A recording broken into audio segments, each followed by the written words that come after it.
वक्त आकांक्षा गुप्ता इस वक्त हमारे साथ जुड़ चुकी हैं, जिन्होंने चौथा स्थान हासिल किया है इस परीक्षा में। आकांक्षा, बहुत स्वागत है आपका जी उत्तर प्रदेश उत्तराखंड पर। कैसा महसूस हो रहा है आपको?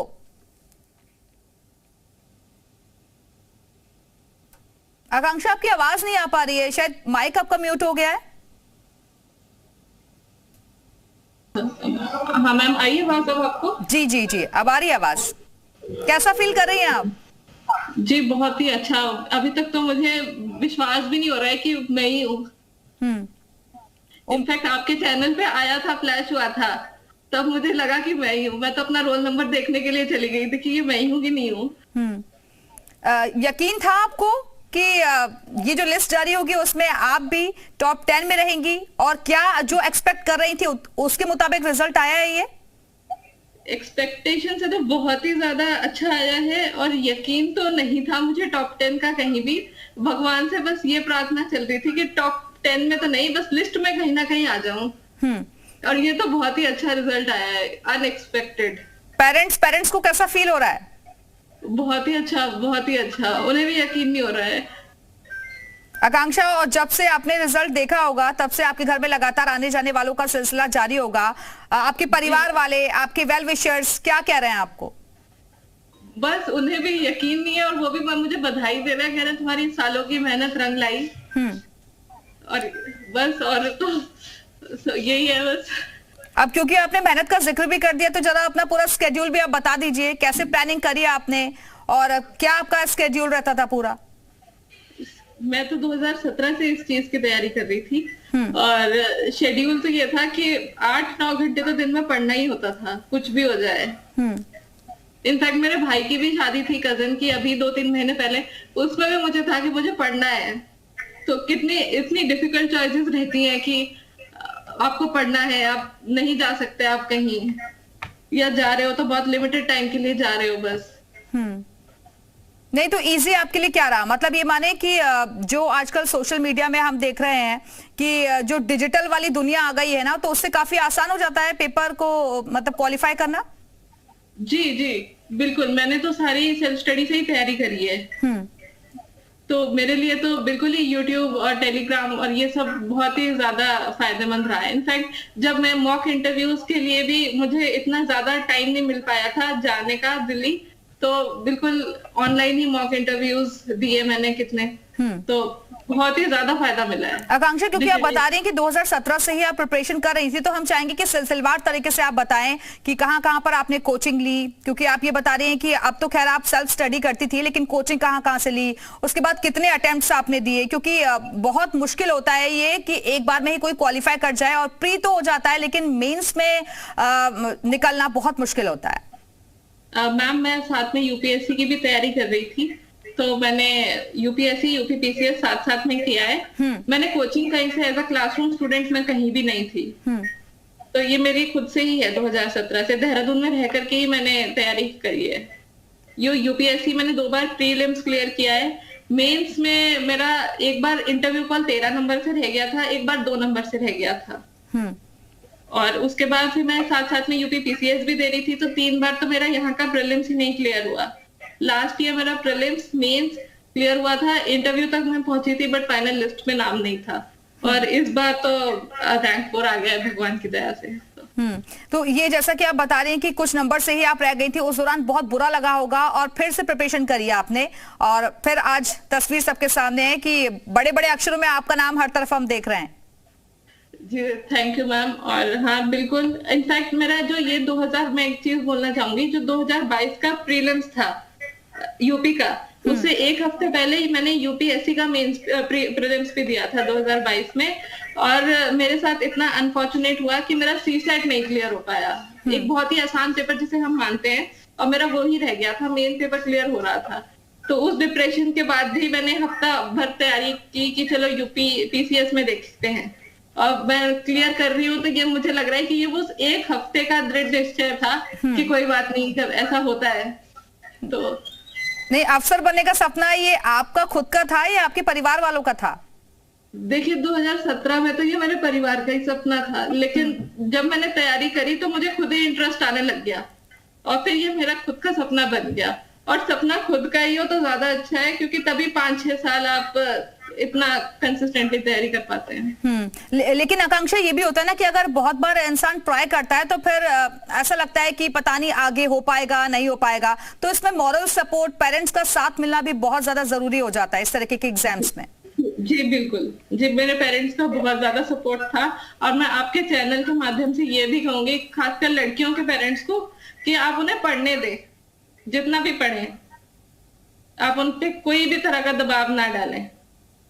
मेरे पेरेंट्स ने नहीं डाला मुझ पे दबाव, और इसी का नतीजा है कि मैं आज यहाँ पे डिप्टी कलेक्टर क्लियर हो पाया है। आपके घर में और कौन कौन है? आपके सिबलिंग्स कितने हैं? मेरा एक भाई है छोटा। कौन से स्टैंडर्ड में है वो? उसने ड्रॉप किया है IIT JEE की तैयारी करने के लिए। इस साल उसका एग्जाम है। उसने पहला एग्जाम दिया है, उसके 99.4% आए थे उसमें। तो अब आकांक्षा उसका एग्जाम है। आकांक्षा, लेकिन ये भी होता है ना कि जब आप स्टडी कर रहे होते हैं और आपके जो फ्रेंड सर्कल में बहुत सारे लोग होते हैं, वो मतलब अलग टाइप के होते हैं, वो इसमें अगर नहीं भी जा रहे होंगे तो फिर एक थोड़ा सा फील आता है ना कि यार हम तो इतनी पढ़ाई कर रहे हैं और सामने वाले गेम खेल रहे हैं और अदर एक्टिविटीज में पार्टिसिपेट कर रहे हैं, हमें वो मौका नहीं मिल पा रहा है। मैं आपको इस चीज का जवाब अभी दूंगी, ये मेरे साथ अभी हुआ है। मैं बिल्कुल सोचती थी, मेरी एक तो मैं फ्रेंड्स मेरी बहुत ही अच्छी थी, उन्होंने भी मुझे बहुत मोटिवेट किया। वो सब जॉब में है और मुझे भी था कि मैं भी जॉब का मतलब मेरा नहीं हो पा रहा है, लेकिन और ये 6 साल तक मुझे कहीं ना कहीं था कि मेरा नहीं हो पा रहा है, इतनी मेहनत करनी पड़ रही है। लेकिन मैम अभी उन्होंने मेरा नाम आपकी स्क्रीन पे देखा और मुझे कॉल करा कांग्रेचुलेशन देने, तो वो वाला मोमेंट्स ने वो सारा जो भी होता है वो सब धो दिया। ठीक है आकांक्षा, आप बनी रहिएगा और भविष्य में आपकी क्या योजनाएं हैं ये भी हम जानने की आगे आपसे कोशिश करेंगे। और संदीप तिवारी भी इस वक्त हमारे साथ जुड़ गए हैं, 10वां स्थान इन्होंने हासिल किया है। संदीप, सबसे पहले तो आपको बहुत बहुत बधाई, एग्जाम क्लियर करने के लिए टॉप 10 रैंकिंग में आप आ चुके हैं, कैसा फील कर रहे हैं? जी मैम, सर्वप्रथम धन्यवाद, आभार आपका। अच्छा महसूस हो रहा है। 10वीं रैंक के साथ चयन जो है एक संतोष का विषय है। उम्मीद थी आपको? उम्मीद थी? निरंतर 6-7 सालों से मेहनत करता आ रहा हूँ, तो थोड़ी सी उम्मीद थी कि सिलेक्शन तो इस बार, क्योंकि पिछली बार मेरा चयन assistant commissioner and assistant registrar cooperative में हुआ था, तो कुछ ही मार्क्स से SDM रुका हुआ था, डिप्टी कलेक्टर नहीं बन पाया था। हाँ, तो थोड़ी आशाएं थी, लेकिन इतनी अच्छी रैंक 10th रैंक आ जाएगी ये थोड़ा सा इसमें जरूर कुछ। संदीप, जरा बताइए ना कि कैसा स्केड्यूल आपका पूरा रहता था, कितने घंटे आप पढ़ाई करते थे, कैसे ये सब कुछ मुमकिन हो पाया?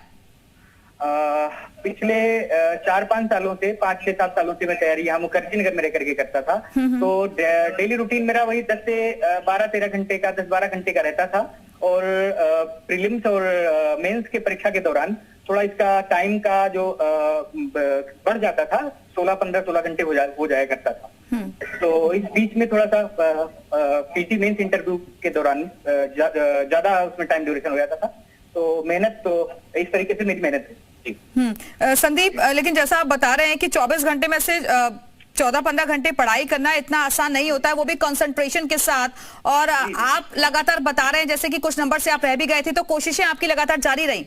जी जी जी जी, मैं ये मेरा 5th इंटरव्यू था, तो उत्तर प्रदेश लोक सेवा आयोग में, तो निरंतर रूप से मेरे कभी ऑप्शनल में या सब्जेक्ट में दर्शन शास्त्र रहा है, और फिर कभी मेरे GS में किसी सब्जेक्ट में थोड़ा कम मार्क्स रह जाते थे, जिसके कारण से अंतिम रूप से चयनित नहीं हो पाता था, चयन में थोड़ी दिक्कत होती थी। बाद में अमित सर हमारे जो मार्गदर्शक रहे हैं, दर्शन शास्त्र पढ़ाए, तो उनका मार्गदर्शन विशेष तौर पर मेरा लाभकारी रहा, तो मोटिवेट करते रहे कि हाँ आप अगले प्रयास में अच्छा बेहतर करोगे। और इवन 2021 में जब मेरा असिस्टेंट कमिश्नर के पद पर चयन हुआ, उसमें मेरे मार्गदर्शक के रूप में उन्होंने मुझे गाइड किया और अत्यंत प्रोत्साहित किया। उन्होंने कहा नहीं इस बार 22 वाले में अच्छा करोगे, तो जरूर मोटिवेशन सब लोगों का साथ, और माता पिता पापा जी का जो रेगुलर तरीके से हमेशा जो हर शाम को दूसरे तीसरे दिन का फोन आ जाया करता था, तो मोटिवेट करते रहते थे। इस कारण आज जो ये सफलता मिली है, तो ये सब सारे सहभागी रहे हैं। बिल्कुल संदीप, लेकिन क्योंकि आपने मोटिवेटर का भी जिक्र किया, मार्गदर्शक आपके रहे हैं, लेकिन कहीं और से भी मोटिवेशन मिलता है, या फिर ये कैसे डिसाइड आपने किया कि इसी फील्ड में जाना है? मोटिवेशन शुरुआत से ही मेरी ग्रामीण पृष्ठभूमि रही है, तो गांव में मैं देखता रहता था शुरू में जो प्रशासनिक अधिकारियों का जो कार्य था वो बहुत ही प्रभावकारी रहता था, उसका परिणाम जमीन पर अच्छा दिखता था। तो ये सब देख करके मन में जरूर थोड़ा बहुत शुरू से अच्छा करने का और समाज में व्यापक स्तर पर अपना एक योगदान देने का, और गरीब ग्रामीण पशु में अनेक समस्याएं होती हैं, उन समस्याओं से मैं खुद जूझा हूँ, लड़ा हूँ। तो लड़ने के दौरान बहुत सारी चीजें उसमें समझ में आई कि हाँ ये इस माध्यम से जुड़ करके हम उन लोगों तक सेवा का कार्य जो मुझे एक बड़ा मंच मिलेगा। संदीप, एक आखिरी सवाल आपसे, क्योंकि 10th रैंक आपने हासिल किए है, क्या उम्मीदें थी आपको कि इससे और बेटर भी हो सकता था?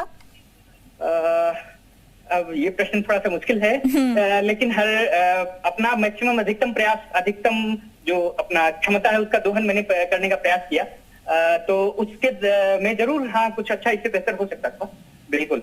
चलिए, बहुत बहुत शुक्रिया आपका जी उत्तर प्रदेश उत्तराखंड से बातचीत करने के लिए। संदीप तिवारी, आपका बहुत बहुत शुभकामनाएं आपको। और आकांक्षा गुप्ता लगातार हमारे साथ बनी हुई हैं, 4थी रैंक इन्होंने हासिल की है और मुख्यमंत्री योगी आदित्यनाथ की तरफ से भी ट्वीट किया गया है। तो यूपी पीसीएस 2022 का रिजल्ट जारी हो गया है। सीएम योगी ने सभी सफल अभ्यर्थियों को बधाई भी दी है और यूपी पीसीएस परीक्षा में दिव्या सिकरवार ने टॉप किया है। आगरा की रहने वाली है दिव्या सिकरवार। सीएम योगी ने ट्वीट किया है, ये ट्वीट हम आपको दिखा रहे हैं।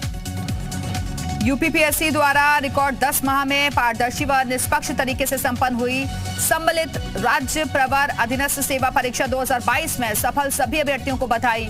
इस परीक्षा में प्रदेश की बेटियों की रिकॉर्ड सफलता एवं लगभग हर जनपद का प्रतिनिधित्व नए उत्तर प्रदेश की नई तस्वीर है। और आकांक्षा गुप्ता लगातार हमारे साथ बनी हुई हैं, जिन्होंने 4थी रैंक हासिल की है। आकांक्षा, आगे की प्लानिंग आपकी क्या है? मैं यूपीएससी भी दूंगी एक बार, क्योंकि मैंने आपसे पहले भी जिक्र किया कि हाँ मैं यूपीएससी देना चाहती थी और मैंने दिए भी 4 बार। लेकिन अब ये है कि अब मैं कुछ समय बाद दूंगी। पहले मैं इसी उत्तर प्रदेश में ही जाकर के ट्रेनिंग लेकर के फील्ड एक्सपीरियंस लूंगी पहले पूरा, और पूरा कोशिश करूंगी कि जो भी मेरी रिस्पॉन्सिबिलिटी होगी मैं उसे निभाऊं। उसके बाद मैं कोशिश करूंगी एक बार जरूर। आकांक्षा, आपके आसपास से बहुत सारे ऐसे बच्चे होंगे जो कि निरंतर प्रयास कर रहे हैं, लेकिन कुछ नंबरों से वो भी पीछे रह गए होंगे किसी न किसी वजह से। तो आज उनके लिए आप एक इंस्पिरेशन बन चुकी हैं, एक मोटिवेटर बन चुकी हैं। उन ऐसे बच्चों के लिए आप क्या कहेंगी? बस मैं यही कहूंगी कि आप निरंतर प्रयास करिए। मैंने भी बहुत प्रयास करे हैं। मैंने उत्तराखंड का पीसीएस भी एग्जाम भी दिया है, मैंने उसका मेंस लिखा है इस साल। मैंने यूपी का दिया है 5 बार, प्रीलिम्स दिया, 2 बार मेंस दिया, 1 बार इंटरव्यू तक गई और मैं वहां से वापस आई, मेरा सिलेक्शन नहीं हुआ था। यूपीएससी मैंने आपको बताया, मैंने बिहार और राजस्थान तक का एक बार दे के आई हूँ। तो इतना मैंने मेहनत किया है, तो आप भी मेहनत करें। और आप अगर आप मुझे मोटिवेशन मान रहे हैं तो देखिए मेरा रिजल्ट पॉजिटिव रहा है इस बार, तो आपका भी निश्चित पॉजिटिव ही रहेगा। बस आप प्रयास करते रहें। आकांक्षा, लेकिन आपको पता है कि 10 जो टॉपर्स आए हैं उनमें से 8 बेटियां ही हैं, 8 लड़कियां ही हैं। जी जी जी, मैंने सुना है अभी। ये बहुत ही अच्छा है, वुमेन एम्पावरमेंट का तो ये एक एग्जाम्पल बन गया है उत्तर प्रदेश। चलिए, बहुत बहुत शुक्रिया आपका, बहुत बहुत बधाई आपको आकांक्षा ये 4th रैंक हासिल करने के लिए। उम्मीद करते हैं कि जो भी सपना आगे के लिए भी आपने देखा है उसे भी आप जल्द ही पूरा करेंगी।